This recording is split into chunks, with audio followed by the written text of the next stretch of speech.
Hello, kumusta? Magandang umaga sa ating mga tagapakinig. Sa podcast na ngayong araw na ito, pag-uusapan natin ang isang mapakahalagang paksa na madalas na hindi masyadong naiintindihan. Ano ba to? Ito ang karapatang pantao. Alam mo ba, Welmer at Romel, maraming Pilipino ang hindi pa rin mulat kung ano ba talaga ang mga karapatan natin. Kaya ngayong umaga, sisikapin nating linawin ito at pag-usapan kung ano bang kung bakit ba mahalaga sa bawat isa sa atin. So ayan, tama ka Daniel. Ang karapatang pantao ay hindi lang basta salita. Ito ay likas na karapatan ng bawat tao, anuman ang lahi, edad o estado sa buhay ng bawat isa. Halimbawa, may karapatan tayo sa buhay, kalayaan at seguridad. Pero sa kasamaang palad, marami pa rin tayong nakikitang karahasan, paglabag dito sa ating bansa. Totoo yan. Ayon sa Commission on Human Rights, ilan sa mga madalas na paglabag ay ang extrajudicial killings, diskriminasyon, karahasan laban sa kababaihan at kabataan. Malinaw naman na nakasaad sa Universal Declaration of Human Rights ng United Nations na lahat tayo ay pantay-pantay at may karapatan. Ngunit, bakit nga ba hanggang ngayon ay hindi pa rin ito tuluyang napapatupad? Magandang punto, Romel. Kung babalikan natin, halimbawa na lang yung War on Drugs. Ayon sa Human Rights Watch 2022, libo-libong kasong naiulat ng extrajudicial killing. Maraming mga pamilya ang naapektuhan at dito na nakita na minsan na mismong estado ang nasasangkot sa paglalabag ng karapatang pantao. Oo, at dito papasok ang tanong na madalas itanong na marami. Tama ba o makatarungan ba na sa lahat ng pagkakataon ay nalalabag ang karapatang pantao ng isang individual kahit ano ang katayuan o estado nito sa buhay? Sa akin, malinaw na hindi ito tama. Walang karapatang pantao ang dapat balewalain.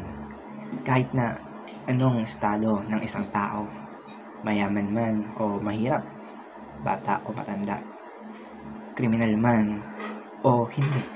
Ang konsepto ng karapatang pantao ay pang-universal.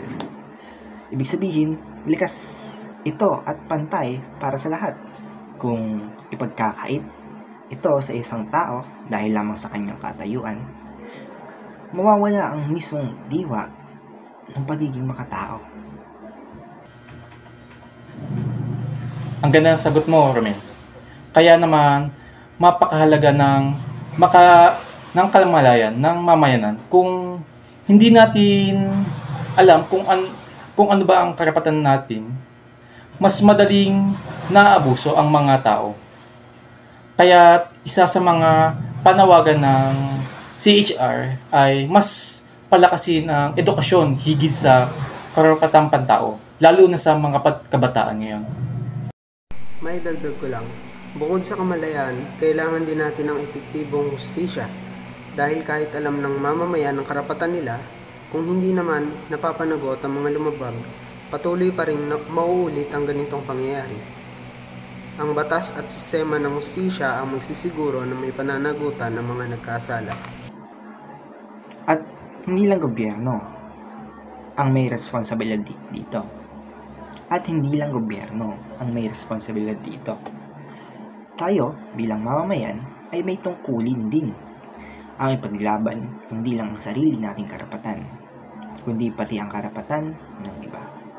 Tulad nga ng sabi sa Universal Declaration of Human Rights, ang bawat isa ay may tungkuling igalang at protektahan ang karapatan ng kapwa. Kaya sa huli, malinaw na ang laban para sa karapatang pantao ay laban ng lahat. Hindi lang ang mga biktima o aktibisto, kundi bawat Pilipino.